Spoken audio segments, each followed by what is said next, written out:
Question 5 करते हैं। यहाँ पर ये दो रिएक्शन दिख रही हैं, एक ये वाली है रिएक्शन और एक रिएक्शन ये है। दोनों में जो प्रोडक्ट बन रहा है वो एक्स है। ठीक है, पूछे आपसे which of the following correctly represents x. दोनों जो रिएक्शन है इनमें जो एक्स प्रोडक्ट है उसके बारे में पूछा है कि वो क्या है in the above chemical changes. तो आपको एक्स बताना है क्या है, राइट। अब देखो यहाँ पर जो रिएक्शंस हैं आपकी, ये जो है आपका ये क्या है, इथाइन है। तो इथाइन जब रिएक्शन करता है, इथाइन फार्मूला क्या होता है, C2H2 होता है, और ये इथाइन एक अनसैचुरेटेड हाइड्रोकार्बन है। और यहाँ पर रिएक्शन हो रही है पैलेडियम कैटलिस्ट की प्रेजेंस में और हाइड्रोजन की प्रेजेंस में। तो जब भी पैलेडियम कैटलिस्ट या निकल कैटलिस्ट और हाइड्रोजन की प्रेजेंस में रिएक्शन होती है तो ये रिएक्शन हाइड्रोजनेशन या फिर एडिशन रिएक्शन कहलाती है, राइट। और इसमें क्या होता है आपका कि जो अनसैचुरेटेड हाइड्रोकार्बन है वो आपका कन्वर्ट हो जाता है सैचुरेटेड में। ये कन्वर्ट हो जाता है आपका सैचुरेटेड हाइड्रोकार्बन में। तो यहाँ पर जो इथाइन है इसका एक जो ट्रिपल बॉन्ड है वो यहाँ से हट जाएगा और यहाँ पर बन जाएगा आपका इथीन। ठीक है, कुछ इस तरह से आपकी रिएक्शन होगी, HC triple bond C H, और यहाँ पर आपका पैलेडियम कैटलिस्ट है और हाइड्रोजन है, रिएक्शन हो रही है आपकी।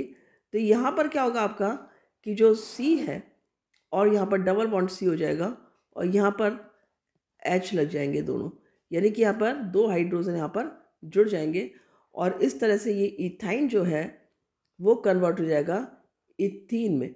और फर्दर रिएक्शन फिर से होगी इसकी पैलेडियम कैटलिस्ट के साथ में इथीन की, और तब वो जो है वो इथेन में कन्वर्ट होता है। तो हमारा यहाँ पर जो प्रोडक्ट बना है वो इथीन है, ये आपको याद होगा। ठीक है, राइट।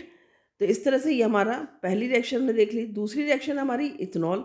इथेनॉल जब आपका रिएक्शन करता है कंसनट्रेटेड सल्फ्यूरिक एसिड के साथ में, तो यहाँ पर ये रिएक्शन होती है आपकी 443 केल्विन टेम्परेचर पर, और यहाँ पर भी इथीन बनता है और साथ में वाटर का एक मॉलिक्यूल भी यहाँ पर निकलता है। या आप कह सकते हो ये रिएक्शन डिहाइड्रेशन रिएक्शन इसको हम बोलते हैं। और इसमें जो डिहाइड्रेटिंग एजेंट होता है वो होता है आपका कॉन्सनट्रेटेड H2SO4, जो कि इथेनॉल में से के साथ रिएक्शन करता है और वाटर का मॉलिक्यूल अलग कर देता है और इथीन की फॉर्मेशन हो जाती है। ठीक, ये रिएक्शन आपकी होती है 443 केल्विन टेम्परेचर पर, और तब हमारा वाटर का मॉलिक्यूल अलग हुआ और इथीन बना। इथीन को आप स्ट्रक्चरली भी लिख सकते हो, C डबल बॉन्ड C, और दोनों साइड आपके ये हाइड्रोजन लग जाता है। ठीक है, इस तरह से भी, या फिर H2C डबल बॉन्ड CH2, ऐसे भी किसी भी तरह से आप लिख सकते हो। तो ये हमारी रिएक्शंस हो जाती है। तो इस तरह देखा तुमने कि दोनों रिएक्शन में जब इथाइन को हमने पैलेडियम कैटलिस्ट के साथ में रिएक्शन किया तब भी इथीन बना है, साथ में इथेनॉल की जब कंसनट्रेटेड सल्फ्यूरिक एसिड के साथ में रिएक्शन हुई है तब भी इथीन बना है। तो हमारा X हो जाता है यहाँ पर इथीन। ठीक है, और इसके साथ एक बात और बता दूँ तुमको कि इस रिएक्शन को डिहाइड्रेशन रिएक्शन भी बोलते हैं।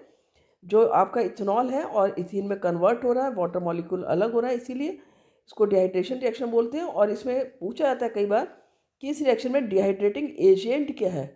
तो कमेंट बॉक्स में मुझे करके बताना आपके हिसाब से इसमें डिहाइड्रेटिंग एजेंट क्या है। और डिहाइड्रेटिंग एजेंट होता है आपका ये कॉन्सनट्रेटेड H2SO4। तो हमने देखा इथीन इज द आंसर। तो यहाँ पर देखते हैं ethane, ethene, ethyne, ethanoic acid. तो हमारा B ऑप्शन जो कि इथीन है वो करेक्ट हो जाता है। तो मिलते हैं अगले वीडियो में। आई होप अच्छे समझा होगा। Thank you.